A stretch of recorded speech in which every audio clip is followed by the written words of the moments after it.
for the 76ers. They've got Noel. Robert Covington out there with Caspi.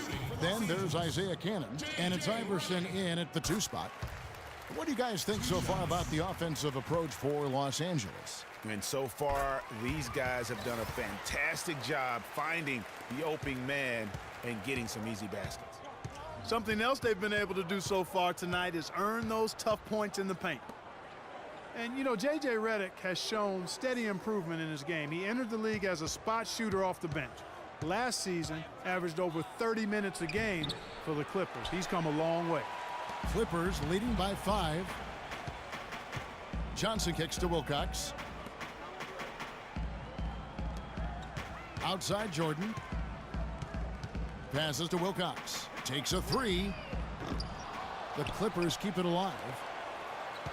Johnson kicks to Redick. The 3. Basket is good. The assist from Johnson. Redick's got 5 points now in the quarter. And that's another assist for a team that is putting on a clinic on how to share the ball. And I love the mentality that they've had. If a shot isn't there, they're not forcing it. They're moving it side to side until they finally get the one they want. He feeds it to Wilcox. The dish now to Jordan. Kicks it to Wilcox. 6 on the shot clock. Johnson can't hit. Looking at Los Angeles, they want to turn it around after the loss to New Orleans. Probably their poorest defensive effort all season long. I mean, at home, that kind of D is not going to cut it. Never mind when you're on the road. Hey, I don't know, guys. This may be all speculation. Perhaps they had a bad flight into town the night before, and we all know a rough flight in can lead to turbulence on the court. I tell you what, the defense should send Christmas cards for that miss. Here's Iverson. Iverson can't get that one to fall. Boy, I tell you what, the complexion of this game would be completely different if he shot the ball anything like he's capable of. Out of bounds, Philadelphia takes possession. In the last month, let's see how the Sixers perform. First in fewest turnovers per game. Second in second chance points. And they're the third-ranked fast break team in the league. I mean, there's always that fear that they're going to run you off the court when you play them. You got to get back in transition against this team. And, you know, going back to their turnovers, fewest in our league, that shows you the intelligence they play with. You have to beat them. They are not going to do it for you. Los Angeles making a switch here. Paul's checked in. Then for the 76ers, Okafor comes in for Caspi, and Smith subbed in for Cannon. They set the pick. Okafor, the pass to Covington. Here's Iverson. Here's Noel, and down it goes, jamming that one home. And that's a huge play. I mean, they need more like it because second chance points are going to be key in this game. Probably so. That's usually a crucial element to any comeback. Yeah, and if you look at it, had they been converting those second chances all along instead of waiting until now, who knows? Smith kicks to Covington, and foul called as he misses. He'll go to the line and shoot 2. Well, the plan has been obvious now, Clark, for a while. The 76ers really loading up on young players, letting them see a lot of minutes, and we're hoping it's going to bear some fruit, as you like to say, coming up. Exactly, and it will in time because they've accumulated some really nice young talent, Kevin. And with the 76ers, it's not just on the floor that they have stifled the progress. That they've taken 2 top picks knowing they would sit out a full year just to rehab injuries. Kendall Marshall's checked in for Allen Iverson. Paul against Smith. Paul dishes to Pierce. And good as it rattles through the hoop. And the Clippers lead by 6. You know, one thing few people talk about with the Sixers, this plan of building through the draft and with young players, what if it actually works to their benefit? Then it would become a copycat strategy because we know in the NBA, it's a herd mentality if something works. Covington with the bucket. There is no way a player like him can be left wide open like that. Did you pay attention to the scouting report? Johnson in the corner. Outside Jordan. And Redick kicks to Johnson. No good with the wing jumper. The 76ers trail by 3. Now Smith. Marshall inside the three-point line. And slam dunk by Noel. Well, I love that aggression. Forget about the tip. Just grab the thing and slam it home. Well, what a way to get second chance points. And don't take any risk while you're doing it. Pierce with the screen on Smith. Ball goes in, and Okafor with the block. For three, Marshall. The rebound by Johnson. Los Angeles has gone 1 of 3 from way outside since the start of the second quarter. Redick with the bucket. What a job he's doing here. I mean, his second quarter has been even better than his first, and that was pretty good. Smith kicks to Covington. Noel passes to Smith, and lots of contact there. Missing the shot. He'll shoot 2. Chris Paul picks up that one.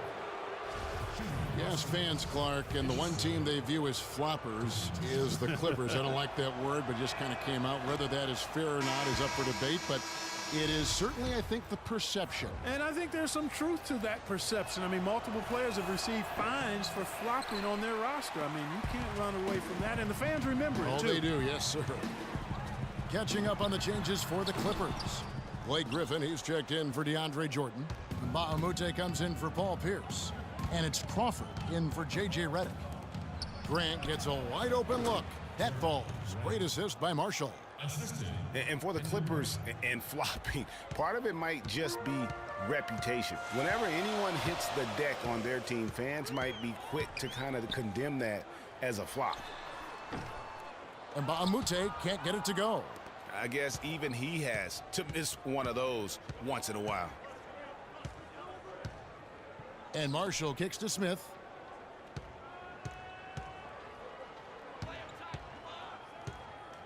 He dishes it to Okafor. Kept alive. Here's Boozer. And fouled hard that time. He'll get to the line and shoot 2. Now when you think of the great playmakers in league history, John Stockton per game averaged double-digit dimes. Think of this. For his career, 15,806 career assists. A record you knew right off would stand for a very long time. And guys, you know, you look up point guard in the dictionary, and there's a nice little picture of John Stockton there. I mean, he is an unreal distributor. Controlled the game like no one ever has before or since. It's no coincidence that Utah never missed the playoffs in any of the 19 seasons that John Stockton was at the helm. The 76ers making a switch here. Stauskas is checked in, and that one's good. And 12 points for Blake Griffin. You know, the Clippers were the darlings of the NBA as they improved and made strides, but I think the flopping has kind of diminished that now, that love affair. Being labeled a group of floppers can certainly stifle your popularity. Carl Landry's checked in for Okafor.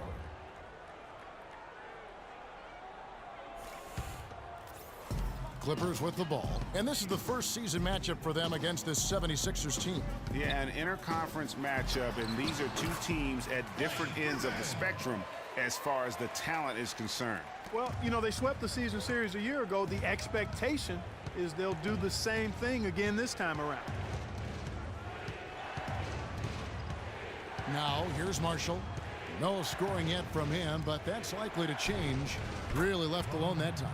Textbook, nice pass, great catch, even better finish.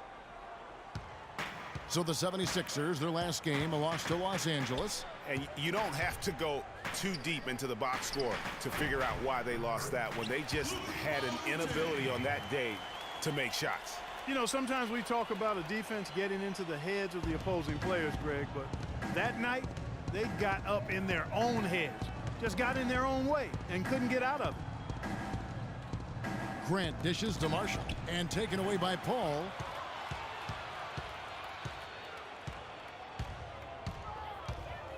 The pass to Crawford. Jacks up a 3. And the rebound goes to Boozer. Boozer's got his 3rd rebound tonight. You know, for Carlos Boozer, last year was a bit peculiar. I mean, after being a key player for several playoff teams throughout his career, he landed on the Lakers where the playoffs were nowhere in sight. Tough environment for a veteran to succeed in. The Clippers in the lead.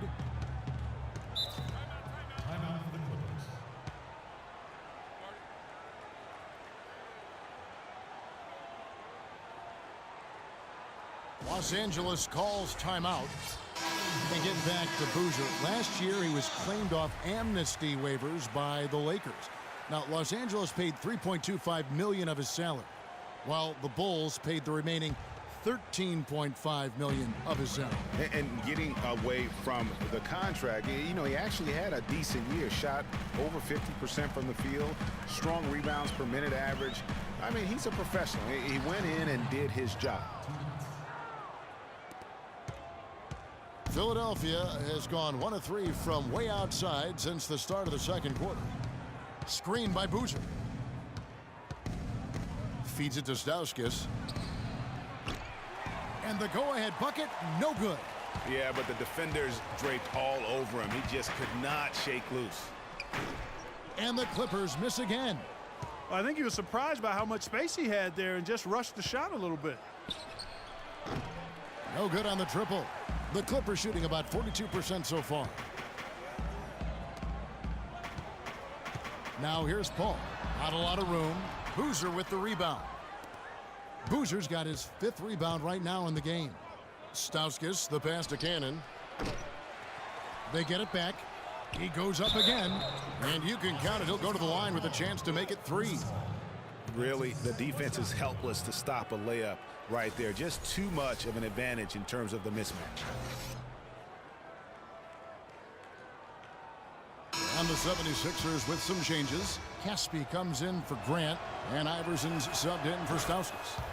And look at how the hustle game has been going for the 76ers. Well, you have to admire their intensity in the paint defensively. I mean, really contesting and even blocking shots.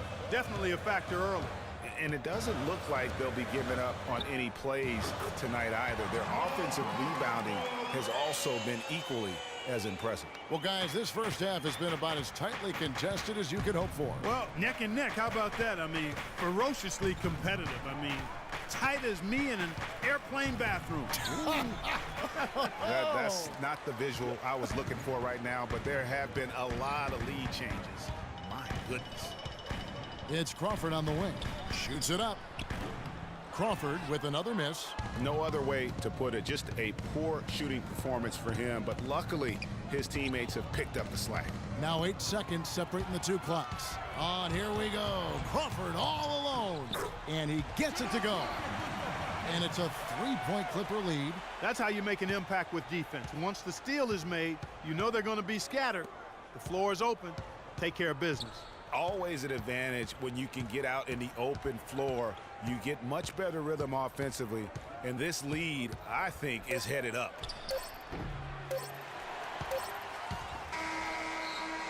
The shot is off. And we're through the first half of basketball here, and what's been a good one.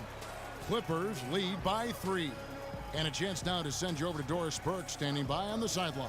Doris? Carlos, some great work for you to this point. What's the key to your success in this first half? I'm just playing off my teammates. We do a lot of motion offense, set screens, roll, swing it to the weak side. I'm just playing off my teammates, trying to stay aggressive. Carlos, thank you for the time, guys. It's about reading and reacting. Thank you for the great interview, Doris. We'll be back for the third quarter of basketball. And now, the 2K Sports Halftime Show.